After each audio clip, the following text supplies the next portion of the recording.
వార్తా కార్యక్రమమునకు స్వాగతం. నేటి ధ్యానాంశము పేదరికము, పోవర్టీ. అటువలనే లాజరు అను ఒక పేదవాడుండెను. Likewise, there was a poor man by name Lazarus. బుద్ధి విజ్ఞాన సర్వ సంపదలు గుప్తమయున్నవి ప్రభునందు. అద్భుతముగా ప్రభువన్నీయునొసగి దిద్దును నా బ్రతుకంతటిని. యేసుని కొరకైల జీవించద భాసురముగనేనను దినమో. దోషములన్నీయు బాపెను మోక్ష నివాసమున ప్రభు చేర్చునుగా. అలయక సలయక సాగిపోవుదు వెలయగున ప్రభు మార్గములన్. కలిగెను నెమ్మది కలువరి గిరిలో విలువగు రక్తము చిందించిన ప్రభు. బుద్ధి విజ్ఞాన సర్వ సంపదలు గుప్తమయున్నవి ప్రభునందు. అద్భుతముగా ప్రభువన్నీయునొసగి దిద్దును నా బ్రతుకంతటిని. శోధన బాధలు శ్రమలిల కల్గిన ఆదుకొనును నా ప్రభువనిసం. వ్యాధులు లేములు మరణము కల్గిన నాథుడే నా నిరీక్షణగున్. అర్పించెను తన ప్రాణము నాకై రక్షించెను నా ప్రియ ప్రభువే. అర్పింతును నా యావజ్జీవము రక్షకుడేసును సేవింప. పలు విధముల పాపంబులు చేసితి వలదని త్రోసితి వాక్యమును. కలుషము బాపెను కరుణను పిలచెను సిలువలో నన్నాకర్షించెన్.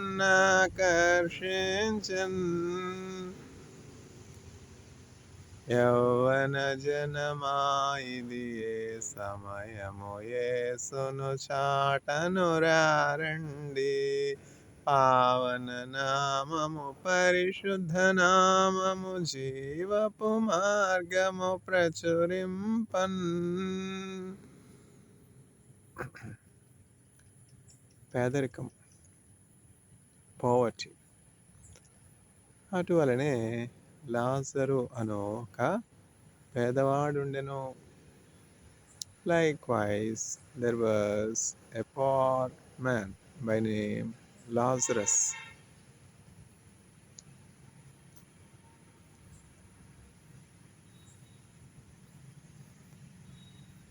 సొలొమోను కంటే శ్రేష్ఠుడు సర్వజ్ఞానమునకు ఆధారుండు.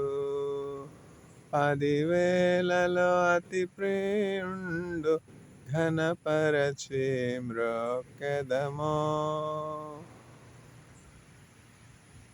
సాగిల పాడి మ్రొక్కెదమో. సత్యముతో ఆత్మతో మన ప్రభు యేసుని. సాగిల పాడి మ్రొక్కెదమో. మోషే కంటే శ్రేష్ఠుడు అన్ని మోసముల నుండి విడిపించున్. వేషధారులను ద్వేషించున్ అనుదినమో మ్రొక్కెదమో. అహరోను కంటే శ్రేష్ఠుడు, మన ఆరాధనకు పాత్రుండు. ఆయనే ప్రధాన యాజకుడు, ఘనపరచి మ్రొక్కెదమో. అందరిలో అతి శ్రేష్ఠుడు, మనకందరికీ తానే ప్రభువు. హల్లెలూయకు పాత్రుండు, ఘనపరచి మ్రొక్కెదమో. యోనా కంటే శ్రేష్ఠుడు, ప్రాణదానముగా తన్నర్పించన్. మానవులను విమోచించన్, ఘనపరచి మ్రొక్కెదమో. అందరిలో అతి శ్రేష్ఠుడు, మనకందరికీ తానే ప్రభువు. హల్లెలూయకు పాత్రుండు, ఘనపరచి మ్రొక్కెదమో.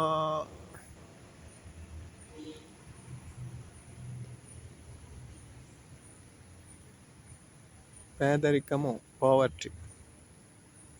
అటువలనే లాజరు అను ఒక పేదవాడుండెను. Likewise, there was a poor man by name Lazarus. ఆకలి లేదు, దప్పిక లేదు, ఆహా మన యేసుతో నిత్యానందం. హోసన్న హోసన్న హోసన్న హోసన్న హోసన్న హోసన్న హోసన్న హోసన్న హోసన్న హోసన్న హోసన్న హోసన్న హోసన్న హోసన్న హోసన్న హోసన్న. హోసన్ననుచు స్తుతి పాడుచు సియోనుకు వెళ్ళెదం. హోసన్ననుచు స్తుతి పాడుచు సియోనుకు వెళ్ళెదం. ఈ లోకయాత్రలో బాటసారులం, ఈ జీవన కడలిలో పరదేశులం. ఈ లోకయాత్రలో బాటసారులం, ఈ జీవన కడలిలో పరదేశులం. క్షణభంగురం క్షయజీవితం, అక్షయనగరం మనకు శాశ్వతం. హోసన్న హోసన్న హోసన్న హోసన్న హోసన్న హోసన్న హోసన్న హోసన్న హోసన్న హోసన్న హోసన్న హోసన్న హోసన్న హోసన్న హోసన్న హోసన్న. హోసన్ననుచు స్తుతి పాడుచు సియోనుకు వెళ్ళెదం. హోసన్ననుచు స్తుతి పాడుచు సియోనుకు వెళ్ళెదం. మన్నైన ఈ దేహం మహిమ రూపమై, ధవళవర్ణ వస్త్రములు ధరించెదం. మన్నైన ఈ దేహం మహిమ రూపమై, ధవళవర్ణ వస్త్రములు ధరించెదం. ఆకలి లేదు, దప్పిక లేదు, ఆహా మన యేసుతో నిత్యానందం. ఆకలి లేదు, దప్పిక లేదు, ఆహా మన యేసుతో నిత్యానందం. హోసన్న హోసన్న హోసన్న హోసన్న హోసన్న హోసన్న హోసన్న హోసన్న హోసన్న హోసన్న హోసన్న హోసన్న హోసన్న హోసన్న హోసన్న హోసన్న. హోసన్ననుచు స్తుతి పాడుచు సియోనుకు వెళ్ళెదం. హోసన్ననుచు స్తుతి పాడుచు సియోనుకు వెళ్ళెదం. ప్రతి బాష్ప బిందువును తుడిచివేయును, చింతలన్నీ తీర్చి చెంత నిలచును. ప్రతి బాష్ప బిందువును తుడిచివేయును, చింతలన్నీ తీర్చి చెంత నిలచును. ఆకలి లేదు, దప్పిక లేదు, ఆహా మన యేసుతో నిత్యానందం. ఆకలి లేదు, దప్పిక లేదు, ఆహా మన యేసుతో నిత్యానందం. హోసన్న హోసన్న హోసన్న హోసన్న హోసన్న హోసన్న హోసన్న హోసన్న హోసన్న హోసన్న హోసన్న హోసన్న హోసన్న హోసన్న హోసన్న హోసన్న హోసన్ననుచు స్తుతి పాడుచు సియోనుకు వెళ్ళెదం. హోసన్ననుచు స్తుతి పాడుచు సియోనుకు వెళ్ళెదం. పోవర్టీ, పేదరికము. అటువలనే లాజరు అని ఒక పేదవాడు ఉండెను.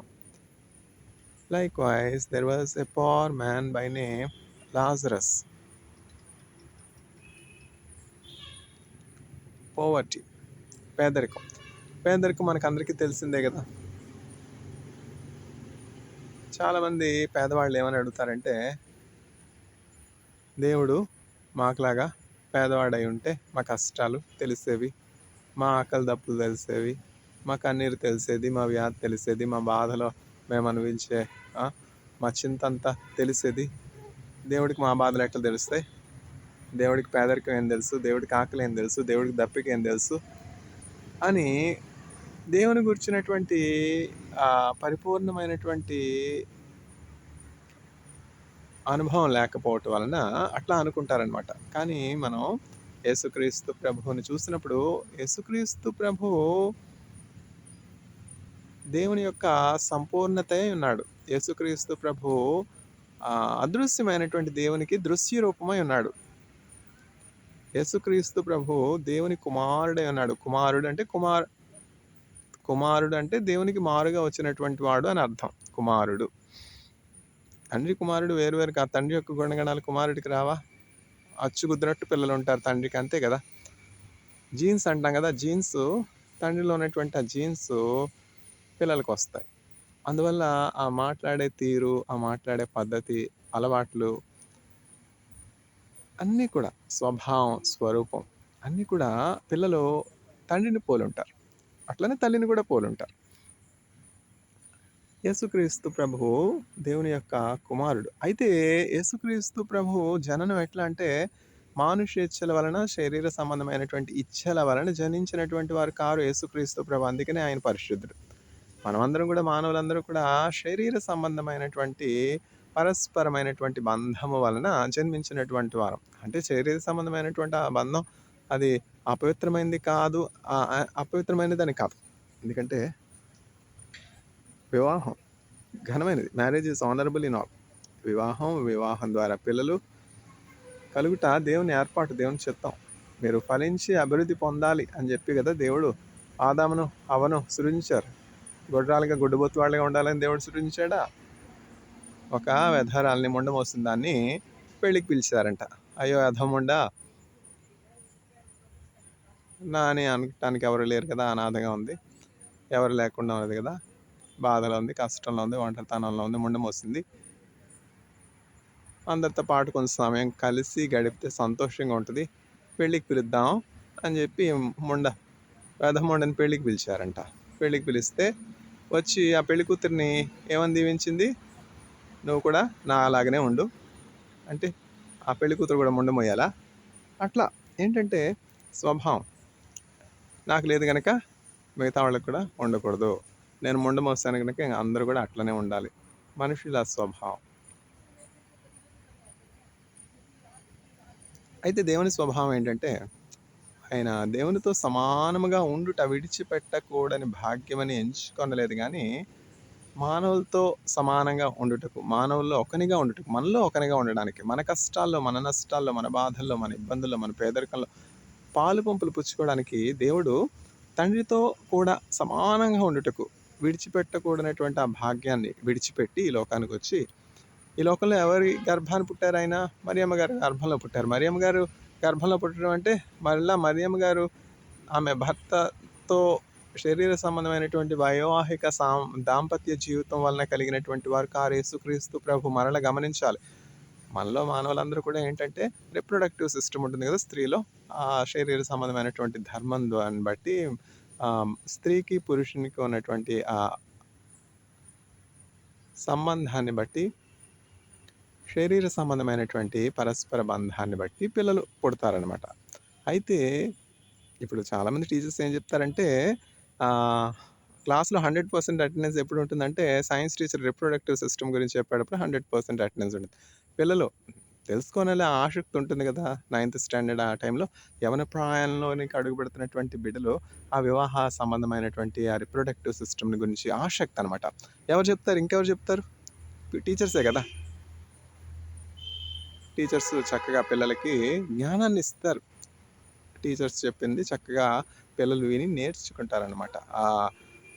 మెన్స్ట్రువల్ సైకిలే గానీ, ఆ స్పర్మటోజోవా స్పెర్మ్ ఫార్మేషనే గానీ, entering into adolescence, from adolescence to youth, ఇట్లా స్టేజెస్ అనేకమైనటువంటి స్టేజెస్ ఉంటాయి కదా! ఒక్కొక్క స్టేజ్‌లో ఒక్కొక్క రీతిగా పిల్లలుంటారు. ఇవన్నిటిని గురించి సైన్స్ ద్వారా పిల్లలు బోధిస్తూ ఉంటారనమాట. చాలామంది సైన్స్ టీచర్స్ చెప్తుంటారు మా క్లాస్‌లో. అసలు ఏ ఒక్కరు మిస్ అవ్వకుండా అటెండ్ అయ్యే క్లాస్ ఏంటంటే, ఆ రిప్రొడక్టివ్ సిస్టమ్ గురించి చెప్తున్నటువంటి class. Sex is such a wonderful thing.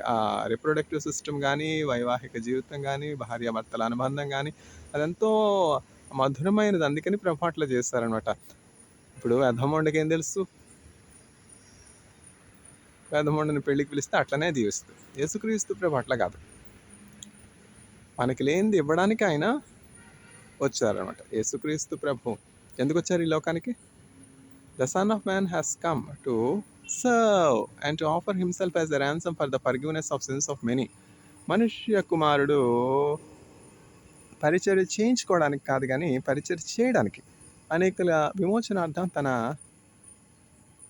శరీరాన్ని అర్పించడానికి.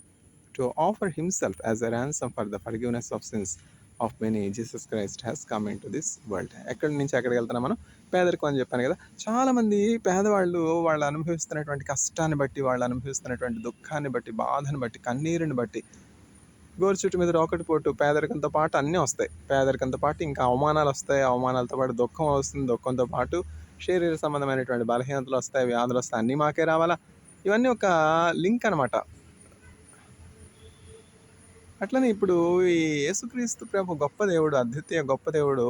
మనం చూస్తున్నటువంటి విషయాల్ని మనం చాలా మార్లు గమనించినటువంటి వారముగా అర్థం చేసుకునే శక్తి లేనటువంటి వారముగా ఉంటాం. అందుకే యేసయ్య ఏం చెప్తున్నారంటే, మీరు అనుదినము చూసే విషయాలే అర్థం చేసుకోలేకపోతున్నారు, గమనించి తెలుసుకోలేకపోతున్నారు. ఇంక పరలోకం సంగతి నేను చెప్తే మీరెక్కడ అర్థం చేసుకోగలరు? నేను పరలోకం నుంచి వచ్చినటువంటి వాడను. అక్కడ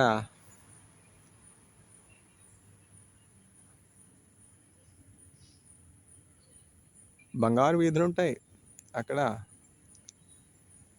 12 గుమ్మములు, ముత్యములతో చేయబడినటువంటి గుమ్మములు. అక్కడ ఏడ్పుండదు, దుఃఖముండదు.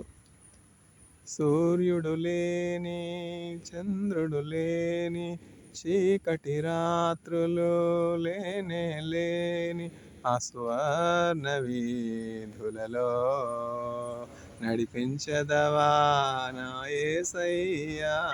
అటువంటి ఆ సుందరమైనటువంటి పరలోకం నుంచి యేసుక్రీస్తు ప్రభు ఈ లోకానికి వచ్చారు. ఎందుకని? మనల్ని ఆ పట్టణస్థులుగా చేయాలని. ఇప్పుడు యూకే నుంచి వచ్చి ఇండియాకు మిషనరీస్గా వచ్చి స్వార్థ ప్రకటిస్తూ ఉన్నారు. అమెరికా నుంచి వచ్చి ప్రకటిస్తూ ఉన్నారు. ఎందుకని?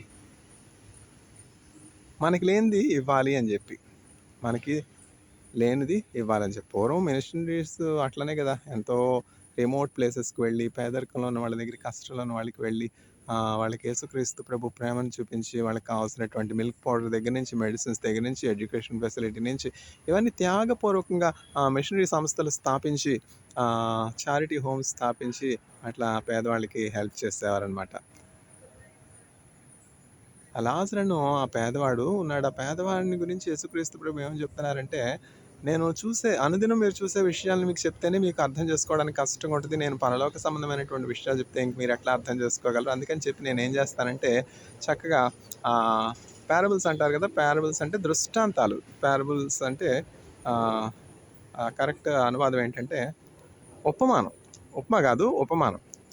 పారబుల్స్ ద్వారా నేను మీకు పరలోక సంబంధమైనటువంటి మర్మాలు తెలియజేస్తానని చెప్పి, పరలోకం ఎట్లా వెళ్ళాలి, పరలోకం ఎట్లా ఉంటుంది, పరలోకంలో ప్రవేశించడానికి ఉన్నటువంటి ఆటంకాలేంటి, అవరోధాలేంటి అన్నీ కూడా చక్కగా మనకు అర్థమయ్యే రీతిలో ఒక కథ అని అనుకోవచ్చు. ఉపమానం. కథ అంటే వాస్తవం కాదు, అది కథ, కల్పితం. అయితే ఉపమానము అంటే ఏంటంటే వాస్తవమైనది మనం తెలుసుకొనడానికి అనుకూలంగా చిన్నపిల్లలకి చెప్పినట్లు ఒక కథా కాలక్షేపంలాగా చెప్తారనమాట. ఉపమానం ఏం చెప్పారంటే యేసయ్య ఒకానొక ఊర్లో ఒక చాలా ధనవంతుడు ఉన్నాడు. అతడు అనుదినము బహుగా సుఖిస్తూ ఉన్నాడు. ధనవంతులుగా ఉండడం శాపమా, పాపమా? ధనవంతులుగా ఉండకూడదా? అట్లా అని కాదు. ధనవంతులుగా ఉండడం మంచిదే. అందరూ ధనవంతులుగా ఉండాలని యేసుక్రీస్తు ప్రభు ఆశ. అందరూ ధనవంతులుగా ఉండడానికి ఆయన దరిద్రుడయ్యాడు. దేవుని స్వరూపాన్ని విడిచిపెట్టి, ఆ ఐశ్వర్యాన్ని విడిచిపెట్టి, ఆ సింహాసనాన్ని విడిచిపెట్టి లోకానికి ప్రభు రావాల్సి వచ్చింది. యేసుక్రీస్తు ప్రభు దేవుడైతే అందరికీ ధనం ఇచ్చేయచ్చు కదా, అందరినీ ధనవంతులుగా చేసేయచ్చు కదా. ధనవంతులు పరలోక రాజ్యంలో ప్రవేశించడం చాలా కష్టం. ఎందుకంటే ధనవంతులుగా ఉంటే ఏం జరుగుతుందంటే ఆ పరలోక సంబంధం అయిన గుణగణాలు కోల్పోతాం అనమాట. పరలోకంలో ప్రవేశించడానికి ఏ క్వాలిటీస్ అయితే కావాలో అవన్నీ కోల్పోతాం. ఈ లోకంలో ఉన్నటువంటి చెడే మరలా పరలోకానికి కూడా క్యారీ అవుతుంది. అందువలన పరలోకంలో ప్రవేశించడానికి సిద్ధపరచడానికి కొన్ని సందర్భాల్లో కొన్ని శోధనలు మనుషులకి ఇవ్వబడతాయి. అయితే ఈ పేదరికం కానీ, వ్యాధి కానీ దేవుడిచ్చింది కాదు. మనుషుల్ని ప్రభు సృజించినప్పుడు అసలు వ్యాధే లేదు, మరణమే లేదు. ఆదికాండంలో ఏదైనా తోటలో మనం చూసినట్లయితే ఆదాము, అవ్వ ఎంతో సంతోషంగా ఉన్నారు, ఆరోగ్యకరంగా ఉన్నారు, వాళ్ళకి ఏ చింత లేదు. ఆదాము ముందుగా ఒంటరిగా ఉంటున్నప్పుడు దేవుడు చూసి, ఆదాము ఒంటరిగా ఉంటున్నాడు, నేను సాయంకాలం వస్తున్నాను, కానీ డే టైం అంతా ఆదాముకి ఎవరు తోడు లేకుండా ఉన్నారే, ఆదాము ఇట్లా ఒంటరిగా ఉండడానికి వీల్లేదు, ఆదాముకి ఒక తోడు ఉంటే తోడు అవసరమో. చూసారా, దేవుని మనస్సు, తండ్రి మనస్సు. లేకపోతే ఇప్పుడు తల్లిదండ్రులందరూ కూడా ఆ దేవుని నుంచి ఆ ప్రేమను పొందుకున్నారనమాట.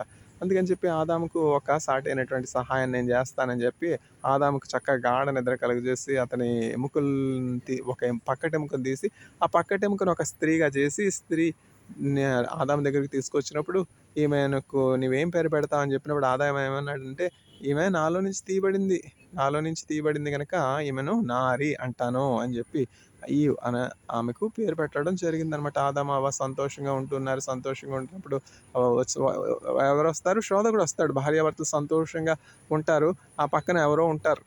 చూసి ఆ కుటుంబాన్ని ఎట్లా విచ్ఛిన్నం చేయాలి, ఎట్లా అపోహలు కలుగజేయాలి, ఎట్లా అనుమానాలు కలుగజేయాలి, ఎట్లా అపార్థాలు కలుగజేయాలి, ఎట్లా వైషమ్యాలు, శత్రుత్వాలు, విరోధాలు కలుగజేయాలి. అమ్మా నీకు తెలీదా, మీ ఆయన పలానా చోట చూశానమ్మా ఇంకొక ఆవిడతో, అయినా నాకెందుకులే అమ్మా, ఏదో మీ మంచి కోరి చెప్తున్నాను. అట్లా కొండ నీళ్లలో విషబిందు, ఏదో బుద్ధి లేని ఆవిడ చెప్పింది నమ్మాలా? భర్త తగు పెట్టుకోవాలా? ఆ జ్ఞానం ఎక్కడుంది? ఇవన్నీ కూడా పౌలు చక్కగా వివరించాడనమాట. సంఘంలో భార్యాభర్తలు ఎట్లా ఉండాలి, సంఘంలో స్త్రీలు ఎట్లా ఉండాలి, పురుషులు ఎట్లా ఉండాలి, సంఘ కాపర్లు ఎట్లా ఉండాలి, తర్వాత పెద్దలు ఎట్లా ఉండాలి, అన్నీ కూడా వివరంగా పౌలు చెప్తా ఉన్నాడు అనమాట. అందువల్ల బైబిల్ గ్రంథము అందరికీ కూడా అవసరమైనటువంటి గ్రంథం, చిన్నపిల్లల దగ్గర నుంచి పెద్దవాళ్ళ వరకు. యేసుక్రీస్తు ప్రభు ఉపమానం చెప్తే ఏం చెప్తున్నారంటే, ఒక ధనవంతుడు ఉన్నాడు, ఈ ధనవంతుడు బహుగా సుఖిస్తూ ఉన్నాడు, అయితే సమృద్ధి కలిగి ఉన్నాడు, అన్నీ ఏమి కొదవలేనటువంటి వానిగా ఉన్నాడు. అయితే ఈ ధనవంతుని గుమ్మం దగ్గర ఒక పేదవాడు ఉన్నాడు, దరిద్రుడు ఉన్నాడు, అక్కడ పడవేయబడి ఉన్నాడు. ఆ దరిద్రుని పేరు, ఆ పేదవాని పేరు లాజరు. అయ్యో, ఈ దరిద్రుడు ఉన్నాడే, నేను ఇంత సంతోషంగా ఉన్నానే, ప్రతిరోజు ఓదారంగా వస్త్రాలు ధరించుకుంటున్నానే, నాకు తినడానికి ఏమీ లోట్లేదు, ఉండడానికి ఏమీ లోట్లేదు, ఏమి చింతే నాకు లేదు, చీకే లేదు. 10 మంది సేవకులు ఉన్నారు నాకు, ఇంట్లో పొలంలో 100 మంది ఉన్నారు, ఇక్కడ పలానా నాకు స్టాక్ మార్కెట్స్లో షేర్స్ ఉన్నాయి, తర్వాత పలానా చోట ఎస్టేట్లు ఉన్నాయి, బిల్డింగ్స్ ఉన్నాయి, ఇవన్నీ ఉన్నాయి. ఈ పేదవానికి ప్రతిరోజు ఏదో ఆహారం, నా వంతు, నా సహాయం నేను చేస్తాను. నేను తినేటప్పుడు నా బల మీద నుంచి పడినటువంటి రొట్టె ముక్కలు ఉంటాయి కదా, అవన్నా నా సేవకుల్లో ఒకరికి ఇచ్చి ఆ పేదవాని దగ్గరికి పంపుతాను. ఆ మనస్సే లేదు. అసలు ఈ పేదవాడు ఆ ధనవంతునికి కనబడట్లా. చూసారా, అట్లాంటి పరిస్థితి కొనసాగుతూ ఉన్నది. దయ లేనటువంటి వానిగా ఉన్నాడు, కనికరం లేనటువంటి వానిగా ఉన్నాడు, స్వార్థంతో ఉన్నాడు, తర్వాత సుఖభోగాల మీద మనస్సు ఉంచాడు, తను సృజించినటువంటి దేవుని గురించినటువంటి జ్ఞానం లేనటువంటి వానిగా ఉన్నాడు ఈ ధనవంతుడు. ఎంతమంది ధనవంతులు అట్లా లేరు? పాతాళం వేవరి అంతమో పాపుల గతిని పరికించితివా. పాతాళం వేవరి అంతము నాశనం ఎవరి అంతం వారి కడిపి వారి కైలాసం. తర్వాత ఒకానొక దినమున ఈ పేదవాడు ఉన్నాడు కదా, ఈ పేదవాడు ఎంతో ఆకలితో ఉన్నాడు, దప్పికతో ఉన్నాడు, కష్టంలో ఉన్నాడు. అంత మాత్రం చాలదని పేదరికంతో పాటు ఏమొస్తాయి? వ్యాధులు వస్తాయి, అనేకమైనటువంటి వ్యాధులు వస్తాయి. ఆ వ్యాధులతో పాటు పుండ్లు వచ్చాయి. పుండ్ల నుంచి చీము కారుతుంది, ఆ చీమును కుక్కలు వచ్చి నాకుతున్నాయి. ఎంత దుర్భరమైనటువంటి స్థితి, ఎంత దారిద్ర్యమైన స్థితి, ఎంత కరుణ గల స్థితి. ఈ కష్టాలన్నీ అయితే అనుభవించాడులేండి. ఈ లాజరు అనే సహోదరుడు ఎంతో కష్టాన్ని అనుభవించాడు. అనుభవిస్తూ ఒకానొక దినమున కన్నుమూస్తాడు. కన్నుమూస్తే ప్రభు నమ్మదగిన వాడు కదా. ప్రభు నమ్మదగినటువంటి వాడు, మన సృష్టికర్త. మన కన్నీరు ఆయన కవిలలో కనబడుచున్నది, ఆయన బుడిలో దాచబడి ఉన్నది. లాజరు ఎంత కన్నీరైతే పెట్టాడో, ఎంత దుఃఖమైతే అనుభవించాడో, ఎంత ఆకలైతే అనుభవించాడో, అన్నీ కూడా దేవుని గ్రంథంలో రాయబడి ఉన్నాయి. సహించువారు ధన్యులు, శోధనను సహించువారు ధన్యులు. ఈ శోధన సమయంలో ఈ లాజరు అనే సహోదరుడు ఎంతో సహనం కలిగి ఉన్నాడు. అప్పుడు ఏం జరిగిందంటే, దేవుడు ఇవన్నీ చూశాడనమాట. దేవుడు ప్రతిరోజు మనం అనుభవించే కష్టం, మన కన్నీరు చూస్తున్నాడు. ఈ లాజరు కన్ను మూయగానే ఏం జరిగిందంటే, దేవుడు ఆయన యొక్క దూతలను పంపించి ఆ లాజరు దేహంలో నుంచి వేరైపోయినటువంటి ఆత్మను పరలోకానికి చేర్చుకున్నారనమాట. శరీరము వెనుకటి వలె మన్నైనది వెనుకటి వలె మన్నైపోవును, ఆత్మ దానిని అనుగ్రహించి దేవుని వద్దకు వెళ్ళను. మనలో ఉన్నటువంటి ఆత్మ మనం మరణించిన తర్వాత ఏం జరుగుతుందంటే, ఈ ఆత్మ శరీరం నుండి వేరైపోతుంది. ఆత్మ పరలోకానికన్నా వెళ్ళాలి, పాతాళానికన్నా వెళ్ళాలి. పరలోకం వెళ్ళాలి అంటే యేసుక్రీస్తు ప్రభువుని అంగీకరించి ఉండాలి. యేసుక్రీస్తు ప్రభుని రక్షకునిగా అంగీకరించిన వారే పరలోకం చేర్చబడతారు. ఈ లాజరు మరి యేసుక్రీస్తు ప్రభుని గురించి విన్నాడో, తెలుసుకున్నాడో, యేసునామంలో ప్రార్థన చేశాడో, రక్షించబడ్డాడో, బాప్తిజం తీసుకున్నాడో, ఏమీ లేవు. ఒకటే ఉంది, లాజరు కష్టపడ్డాడు, బాధ అనుభవించాడు, పేదరికంలో ఉన్నాడు, మరణించాడు. దేవదూతలు వచ్చారు, అతను ఆత్మను కొనిపోయారు. ఈ అందులో ఏంటంటే మిస్సింగ్ లింక్స్ చాలా ఉంటాయి. ఈ fill in the blanks, missing links అన్నీ కూడా రాయడానికి బైబిల్స్లో స్థలం సరిపోదు కదా. అందుకని చెప్పి ఈ లింక్స్ అన్నీ కూడా దేవుని ఆత్మ కలిగినటువంటి దేవుని సేవకులు పూరిస్తారనమాట. ఆయన ఆత్మ ప్రేరేపణని బట్టి, ఆయన ఆత్మ నింపుదలను బట్టి ఆ ఫిల్ ఇన్ ద బ్లాంక్స్ అన్నీ కూడా ఫిల్ చేయడమే ప్రసంగం, అదే వర్తమానం. ఒక వాక్యం తీసుకుని లేకపోతే గంటల తరబడి ఓకదంపుడు ఎట్లా ఇవ్వగలరు పాస్టర్సు? వాళ్ళ సొంత జ్ఞానమా? దేవుడు మాట్లాడడానికి శక్తి ఇవ్వకుండా ఎవరు మాట్లాడగలరు? ఆయన వాక్యాన్ని మాట్లాడితే ఏం ప్రయోజనం? నిష్ప్రయోజనమే కదా. ఆయన వాక్యము నిష్ఫలముగా ఆయన యొద్దకు మరలక విత్తువానికి విత్తనమును, భుజించువానికి ఆహారమును దయచేయును. అర్థమవుతుంది కదా.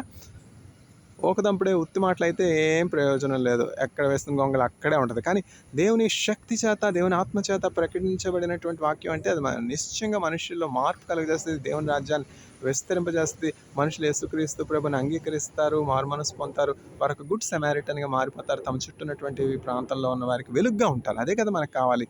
ఇప్పుడు ఎంతో భారతదేశంలో పేదరికం ఉంది, ఎటు చూసిన పేదరికం, నిరాశ్రయం, దిక్కులేని స్థితి. ఎందుకని? క్రీస్తు ప్రేమ కొదవ అయి ఉన్నది. ధనవంతులు క్రీస్తు ప్రేమను చూపించవలసినటువంటి వారిగా ఉన్నారు. మీ దగ్గర 2 అంగీలు ఉంటే లేనటువంటి వానికి ఒక అంగీ ఇవ్వాలని యేసుక్రీస్తు ప్రభు చెప్తున్నారు. 10 రూపాయలు దేవుడు మనకి ఇచ్చారంటే అందులో పేదరికంలో ఉన్నటువంటి వారికి ₹1 ఇవ్వాల్సినటువంటి బాధ్యత మనకు ఉన్నది. ఎందుకంటే బీదలను కటాక్షించేవాడు, యెహోవాకు అప్పిచ్చేవాడు. ఈ పేదవారికి ధనం సహాయం చేసే చారిటీస్ వీళ్ళందరూ ఉన్నారు. ధనవంతులకు చాలామంది, అజిం ప్రేమ్జీ గారు ఇట్లాంటి గొప్ప వారందరూ కూడా పేదవాళ్ళకి ఎంతో దాతృత్వం కలిసి సహాయం చేస్తున్నారు. వీళ్ళందరూ ఎవరికి సహాయం చేస్తా ఉన్నారంటే, బీదలను కటాక్షించేవాడు, యెహోవాకు అప్పిచ్చేవాడు. దేవుడికే అప్పిస్తా ఉన్నారనమాట ఈ దాతలు. అట్లా పేదవాళ్ళకి సహాయం చేసే వారి యొక్క లెక్క దేవుని దగ్గర ఉందన్నమాట. ఆ లెక్కను బట్టి వారు ప్రతిఫలం పొందుకుంటారు. ఇప్పుడు బ్యాంకులో పెట్టుకుంటే ఇంట్రెస్ట్ రాదా? 6.5 ఇంట్రెస్ట్, 7.5 ఇంట్రెస్ట్. అంటే అర్థం ఏంటంటే, ఇప్పుడు నా దగ్గర ఉన్న ₹100 నేను ఒక సంవత్సరం బ్యాంకులో వేసానంటే, ఒక సంవత్సరం తర్వాత 6.5% యాడ్ అవుతుంది. అంటే నాకు ₹16.50 మళ్ళా చేతికి వస్తాయి, అంతేనా? అట్లా అనమాట. ఇంట్రెస్ట్ ఉంటుంది కదా, ఇంట్రెస్ట్ని బట్టి. ఇప్పుడు మనుషుల్ని అంత ఖచ్చితంగా ఇంట్రెస్ట్ ఇస్తూ ఉంటే, మనం దాచిన ధనం వృద్ధి కలుగు చేసుకోవడానికి మార్గం ఏర్పాటు చేస్తే దేవుడు మనకి రిటర్న్స్ ఎంత గొప్పగా ఉంటాయి. ఇదిగో ప్రతివానికి ఇచ్చుటకు నేను సిద్ధపరిచినటువంటి జీతం నా యొద్ద ఉన్నది. ప్రతివానికి ఇచ్చుటకు కొరకు నేను సిద్ధపరిచినటువంటి నా జీతము నా యొద్ద ఉన్నది. నేను త్వరగా వచ్చుచున్నాను. Behold I'm coming soon. I have kept with me the wages that I prepared for all those according to their deeds are with me. అందుకని చెప్పి మనలో ఒక్కొక్కరి సాలరీ లిస్ట్ కూడా దేవుని దగ్గర ఉందనమాట. ఆయన రాకడ సమయంలో ఎవరెవరు ఎంతెంత సాలరీ తీసుకుంటారు అంతా కూడా దేవుడు లెక్క పెట్టి ఇస్తాడనమాట.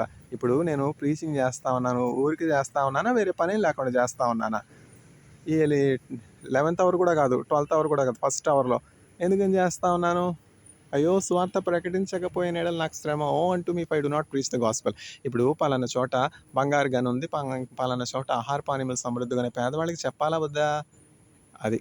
అందుకని చెప్పి స్వార్థ ప్రకటించుట వలన ఆ దీవెన స్వార్థికులకున్నది.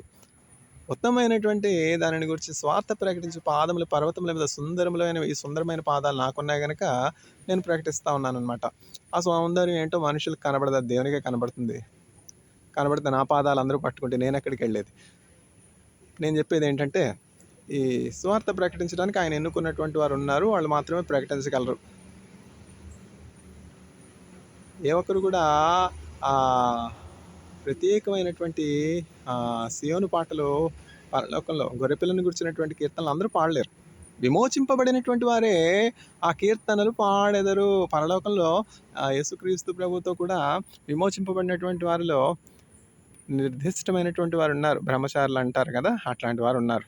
స్త్రీ సాంగత్యం ఎరిగినటువంటి వారు కొందరు ప్రత్యేకంగా ఉన్నారు. ఆ పరిశుద్ధులు విమోచింపబడినటువంటి వారే పాడే గీతాలు ఉన్నాయి. నేను బ్రహ్మచారిని కాదనుకోండి. ఇప్పుడు ఏంటంటే ఏం చెప్తున్నాం అంటే, విమోచింపబడినటువంటి వారు మాత్రమే పాడే గీతాలు కొన్ని ఉన్నాయి. అవి అందరూ పాడలేరు. అట్లనే స్వార్థ కూడా అందరూ చెప్పలేరు. అందరూ చెప్పిన ఫలం లేదుగా. చెప్తారు కానీ ఫలం కలగదు కదా, మారు మనస్సు కలుగు చేయదు కదా.